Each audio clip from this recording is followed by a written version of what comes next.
ओम अज्ञानतिमिरान्धस्य ज्ञानञ्जनं शलाकया चक्षुरुन्मीलितं येन तस्मै श्रीगुरुवे नमः।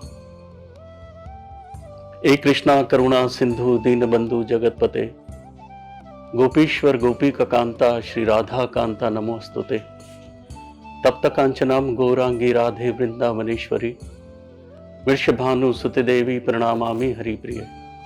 वंचा कल्पतरुभ्यश्च कृपा सिंधु भयेव च, पतितनां पावने भयो श्री वैष्णवे भयो नमो नमः। ईश्वरा परम कृष्णा सच्चिदानंद विग्रह, अनादिरादिर गोविंदा सर्व कारण कारणम, चिंतामणि प्रकरा सद्मसु कल्प वृक्ष, लक्षा वितेषु शूरभिर अभिपलायंतम, लक्ष्मी सहस्त्र शत संभ्रम सेव्यमानम, गोविंदमादि पुरुषम तमहम भजामि।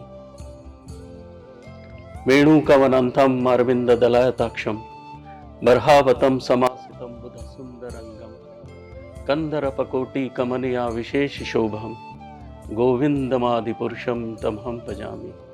आलोल चंद्रिका लसद्वन माल्य वंशी, रत्नन गदम प्रणाया केली कला विलासम, श्यामम त्रिभंग ललितम नियत प्रकाशम, गोविंदमादि पुरुषम तमहम भजामि। अंगानि यस्य सकलेन्द्रिय वृत्तिमान्ति, पश्यांति पान्ति कलयन्ति चिराम जगान्ति, आनंद चिन्मय सद उज्ज्वला विग्रहस्य, गोविंदमादि पुरुषम तमहम भजामि। अद्वैतम अच्युतम अनादि अनंत रूपम, आदियम पुराण पुरुषम नव्यौवनं च, वेदेषु दुर्लभम अदुर्लभम आत्मभक्तो, गोविंदमादि पुरुषम तमहम भजामि। हरे कृष्ण कृष्ण कृष्ण हरे हरे, हरे राम राम राम हरे हरे। हरे कृष्णा।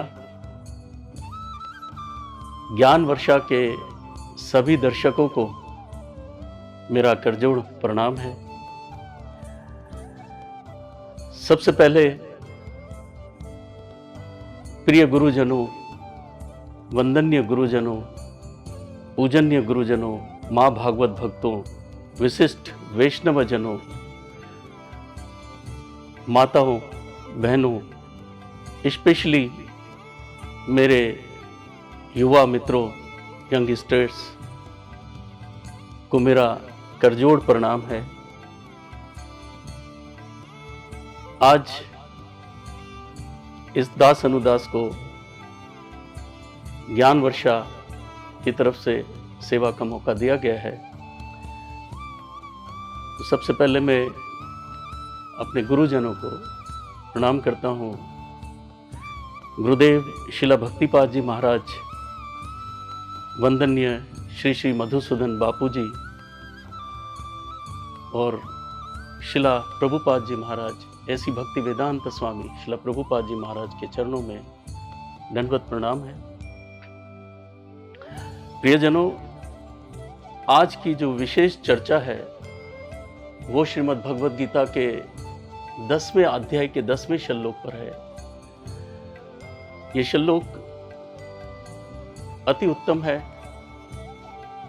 और आज से हजारों साल पहले भगवान ने इसे कुरुक्षेत्र के युद्ध भूमि पर कहा। आइए हम ध्यान देते हैं इस श्लोक पर। तेषाम सतत योक्ता नाम भजताम प्रीतिपूर्वकम, ददामि बुद्धि योगम तम यनमाम उप्यांति दे। जो लोग सतत हमेशा मेरे नाम का स्मरण करते हैं, सतत का मतलब है हमेशा, सदा, कंटिन्यूसली, जो मेरे नाम का स्मरण करते हैं, मेरे नाम को भजते हैं प्रीतिपूर्वकम, प्रेम से जो मेरे नाम को भजते हैं, ददामि बुद्धि योगम तम यनमाम उप्यांति ते। ऐसे लोगों को मैं ऐसी बुद्धि प्रदान करता हूं कि जिसके द्वारा वो बड़ी इजीली, बड़े सरल तरीके से, बड़े आसानी से मेरे परम धाम को पा सकते हैं। मित्रों, हम जानते हैं कि हमारी जो असल मंजिल है, हमारा जो असल घर है, वो वही है भगवान का धाम, भगवान। तो भगवान बहुत ही इजी, बहुत ही आसान मार्ग हमें बता रहे हैं, वो हमें गाइडलाइन दे रहे हैं श्रीमद् भगवद गीता में। और ये भगवद गीता की उत्तम शिक्षाएं हैं जो हमें भगवान प्रदान करते हैं। तो जो लोग सतत कंटिन्यूसली हमेशा सदा भगवान के नाम के साथ जुड़े रहते हैं, अवश्य भगवान उनको ऐसी बुद्धि प्रदान करते हैं कि जिसके द्वारा वो भगवान के परम धाम तक पहुंच सकते हैं। तो प्रियजनों, भगवान के श्री मुख कमल से निकले हुए इन शब्दों का हमें इस पर विशेष ध्यान देना होगा। शिक्षाएं दे रही है श्रीमद् भगवद गीता हमारी। सजनों, कलयुग रूपी थपेड़े मारते हुए इस भयानक तूफानी समुद्र से बच निकलने के लिए हम जान सकते हैं कि भगवान का शक्तिशाली नाम, पवित्र नाम, हरे कृष्णा कृष्ण कृष्ण हरे हरे, हरे राम राम राम हरे हरे। प्रभुपाद महाराज ने अपनी वाणी में कहा है कि भगवान कृष्ण ने बाकी तीनों युगों में की जाने वाली जो लीलाएं हैं, उन लीलाओं की तमाम शक्तियां उन लीलाएं तो आप समझ सकते हैं कि जो भगवान ने बाकी युगों में की है, सतयुग में, त्रेता युग में, द्वापर युग में,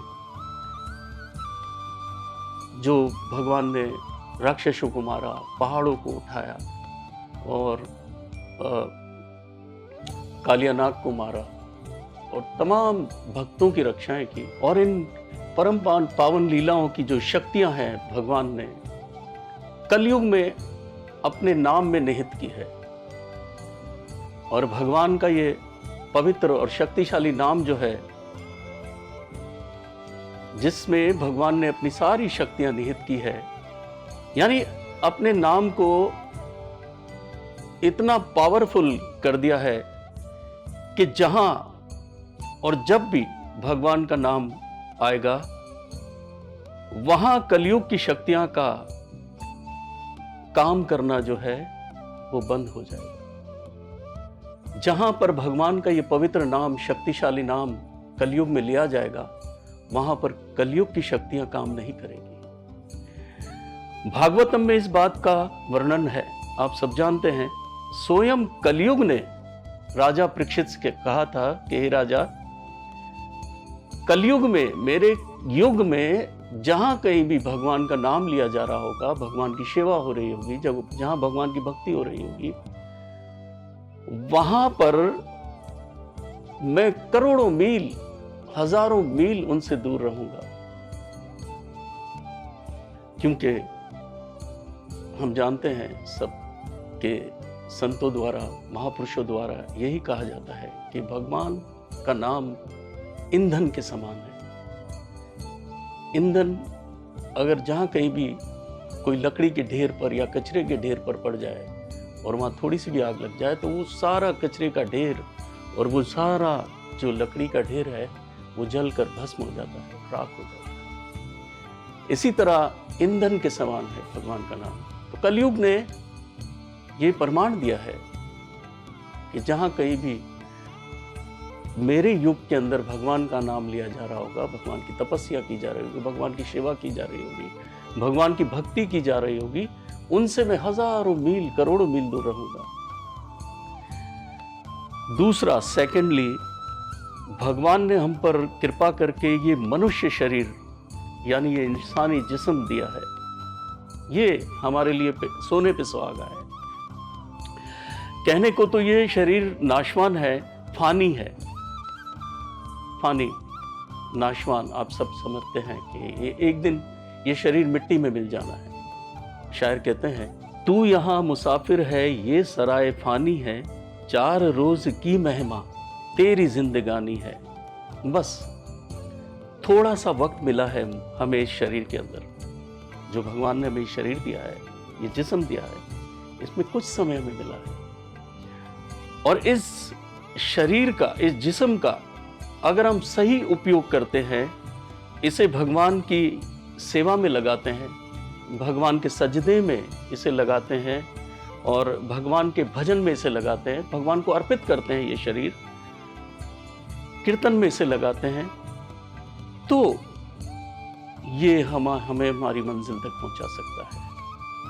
मैं पहले कह चुका हूं, कहने को तो ये नाशवान है, एक दिन खत्म हो जाना है, एक दिन इसे मिट्टी में मिल जाना है, लेकिन इसका दूसरा काम देखिए कि ये हमें हमारी मंजिल तक पहुंचा सकता है। अगर इस शरीर को सही उपयोग में लगा दिया जाए, भगवान की सेवा में लगा दिया जाए, भगवान की भक्ति में लगा दिया जाए, भगवान के स्मरण भजन में लगा दिया जाए, तो अवश्य सबसे बड़ा फायदा हमारे लिए यही है कि यह हमें हमारी मंजिल तक यानी परम धाम तक पहुंचा सकता है।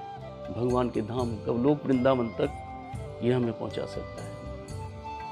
इसलिए कहा जाता है, संतों ने कहा है कि मनुष्य शरीर मिले ना बारंबार, ए हंसला तू भज ले कृष्ण मुरार। अशरफुल मखलूक है ये शरीर, जिसे अशरफुल मखलूक भी कहा गया है, और अति उत्तम सर्वश्रेष्ठ इस शरीर को कहा गया है। मानुष्य देह महापदारथ है पारस की खान। किसी ने बिल्कुल सही कहा है कि अगर एक हीरा किसी इंसान को मिल जाए तो वो इंसान लखोपति करोड़ोंपति बन सकता है, अरबोपति बन सकता है, एक हीरा। लेकिन यहां तो मनुष्य देह को महापदारथ पारस की खान कहा गया है। पारस यानी हीरे मोती, और उसकी खान बताया जाता है इस शरीर को। हम अंदाजा नहीं लगा सकते हैं कि कितना कीमती है ये शरीर, परंतु मैंने पहले ही आपसे कहा कि इसे अगर हम सही उपयोग में लगाएंगे, इसे भगवान की सेवा में लगाएंगे, तो अवश्य यह हमें हमारी मंजिल तक पहुंचा सकता है। और अन्यथा अगर इसको हम किसी गलत जगह पर लगा देते हैं तो अवश्य हमारा पतन हो सकता है, हम गिर सकते हैं और हम 84 लाख योनियों में जा सकते हैं, जहां से हमारी कभी वापसी नहीं होती और हम दर बदर। साहिब कबीर ने कहा है कि लख रे 84 भटकत भटकत दर दर पशु अवतारो। तो पशु अवतार, पशुओं में, पशु योनियों में हमें जन्म मिलता है और फिर हम भगवान के नाम से वंचित हो जाते हैं, भगवान की सेवाओं से वंचित हो जाते हैं। तो इस शरीर को हमें उपयोगी बनाना है, अन्यथा शायर कहते हैं फिर से कि हीरा सा जन्म तूने व्यर्थ गवायो, ना सत्संग कियो ना हरि गुण गायो। जननी तेरी तुझे फिर क्या जनेगी, नर्तन देह तुझे फिर ना मिलेगी। ये इंसानी शरीर हमें दोबारा मिलने वाला नहीं है। हाँ, अगर मिलेगा भी तो 84 लाख योनियों के बाद भगवान की कृपा हो जाती है, भगवान की दया हो जाती है, तो अवश्य हमें ये शरीर दोबारा मिल सकता है। अन्यथा 84 लाख योनियों में ब्रह्मंड करना पड़ता है।